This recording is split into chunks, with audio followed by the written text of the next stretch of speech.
La matière des mots, c'est d'abord une série d'entretiens entre deux éminents intellectuels où l'on suit le fil d'une production littéraire fascinante et méconnue, celle de Hans-Jürgen Greif.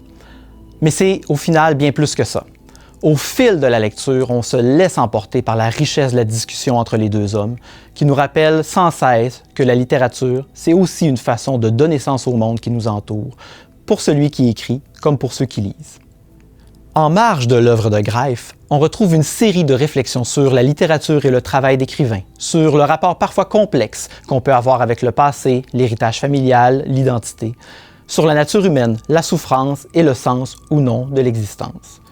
François Ouellette guide de main de maître les échanges, et le ton de l'œuvre nous donne assez rapidement une forte impression d'intimité.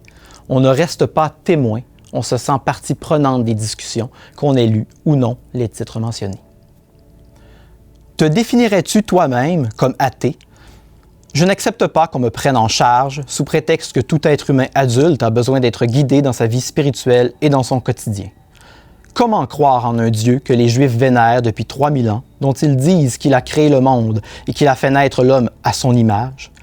Adorno a dit, après Auschwitz, écrire un poème est barbare. Cette phrase a été triturée de toutes les façons possibles.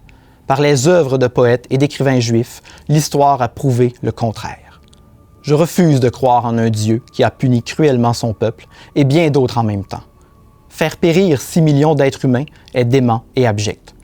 Quant à la religion chrétienne, elle a été profondément dénaturée, comme tout ce que l'homme touche.